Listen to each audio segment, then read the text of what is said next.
What was your experience like as you interviewed the children of the Commandos?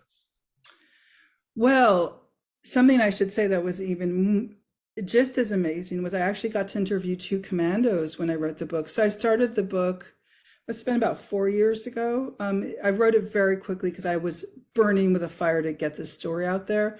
And at that point, until just a year ago, two of the men were still alive. So I actually got to interview two commandos, which was extraordinary.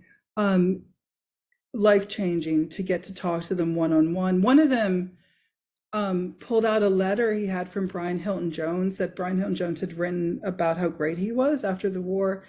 And it was then I realized he became like their father. He was the most important person to these men besides their own parents. Um, and then at the same time, was reaching out to all the kids. And that was extraordinary because it was before lockdown. It was like the year before lockdown. So I flew to the UK and interviewed a bunch of people. I interviewed people all over the United States. One of the most emotional moments I read about in the book was when I was interviewing.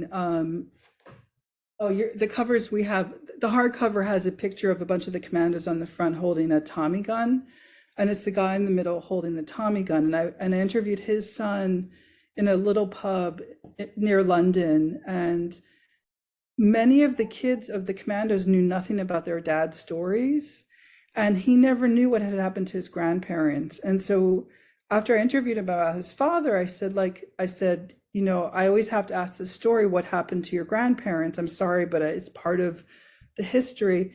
And this amazing man who had spent his whole life in the British military, a real tough British military guy, he just started crying as we sat there. And then he told me about how his wife had gone to Germany and discovered that his grandparents, his father's parents, had been taken to the Lodz ghetto and had never been heard of again. And he was telling me he'd only learned about this like 5 years before I interviewed him. And so when I was with him, I realized that the reason that this story is so important is because it's not just it's about World War II, but it's about the Holocaust. It's all about the Holocaust and World War II. It's really bound together. And something I hadn't liked about a lot of histories of World War II by non-Jewish sort of military famous historians is they always, not all of them, Andrew Roberts is great, he doesn't do this, but a lot of them separate out the Holocaust.